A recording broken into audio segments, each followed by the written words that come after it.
Kisah seorang pemuda yang selalu membaca sholawat untuk baginda Nabi Muhammad SAW. Betapa cintanya Rasulullah kepada umatnya tiada pandang bulu. Kisah asli ini ada di dalam kitab Afdhalus Sholawat, ala Sayyidis Sadat karya Syekh Yusuf bin Ismail An-Nabhani.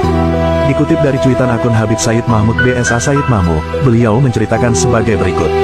Pada suatu ketika, di musim haji, Sufyan Ats-Tsauri rahimahullah tengah melaksanakan tawaf di Baitullah. Ketika itu Sufyan melihat seorang lelaki yang selalu membaca sholawat setiap ia melangkahkan kaki. Sufyan lalu menghampiri laki-laki tersebut, dan menegurnya, "Wah, kalau begini Anda telah meninggalkan bacaan tasbih dan tahlil. Anda hanya terfokus pada sholawat untuk Nabi SAW saja. Apa alasan Anda melakukan amalan ini?" Laki-laki itu kemudian balik bertanya kepada Sufyan, "Siapakah Anda ini? Semoga Allah Subhanahu wa Ta'ala memberikan Anda karunia kesehatan dan keselamatan." Sufyan rahimahullah menjawab, "Aku Sufyan Ats-Tsauri."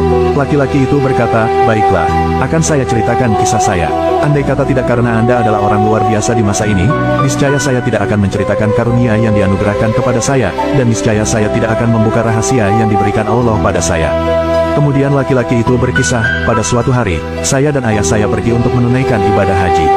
Di tengah perjalanan, ayah saya mengalami sakit, maka saya berhenti dulu untuk mengobatinya. Lalu di suatu malam yang memilukan, ayah saya meninggal dunia dengan wajah yang menghitam legam.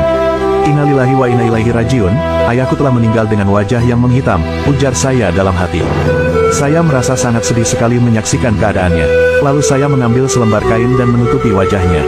Saya begitu larut dalam kesedihan dan terus memikirkan, apa yang akan dikatakan orang-orang jika melihat wajah ayah saya yang hitam legam. Dalam keadaan seperti itu, saya diserang kantuk dan jatuh tertidur. Tiba-tiba saya bermimpi melihat seorang laki-laki yang sangat tampan. Belum pernah saya melihat laki-laki setampan itu seumur hidup saya. Pakaiannya begitu bersih dan dari tubuhnya tercium aroma yang sangat harum, bukan seperti wewangian biasa. Kemudian laki-laki itu melangkah menuju jasad ayah saya dan membuka kain penutup wajahnya. Lalu laki-laki itu mengusapkan telapak tangannya ke wajah ayah saya. Maka tiba-tiba saja wajah ayah saya menjadi putih bersinar-sinar. Ketika laki-laki itu hendak beranjak pergi, saya memegang bajunya dan bertanya, "Wahai hamba Allah, siapakah Anda yang telah dikaruniai Allah Subhanahu wa Ta'ala untuk menyelamatkan ayah saya dan melenyapkan kegundahan di hati saya?" Laki-laki itu lalu menjawab, "Tidakkah kamu mengenalku? Aku adalah Muhammad bin Abdullah, yang mendapat wahyu Al-Quran. Ketahuilah, ayahmu semasa hidupnya adalah orang yang selalu mengikuti hawa nafsunya. Akan tetapi, ia banyak membaca sholawat untukku. Ketika kematian menghampirinya, ia meminta pertolonganku. Aku banyak menolong orang yang banyak membaca sholawat untukku. Kemudian saya bangun dan melihat wajah ayah saya yang telah menjadi putih bersinar." Catatan, Sufyan Ats-Tsauri rahimahullah bernama lengkap Sufyan bin Said bin Masruq bin Habib bin Rafi bin Abdillah, dan dipanggil pula dengan sebutan Abu Abdillah Ats-Tsauri. Dia lahir di Kufah pada tahun 96 H atau yang bertepatan dengan tahun 716 M. Dan wafat di Basrah pada bulan Syaban tahun 161 H bertepatan dengan tahun 778 M.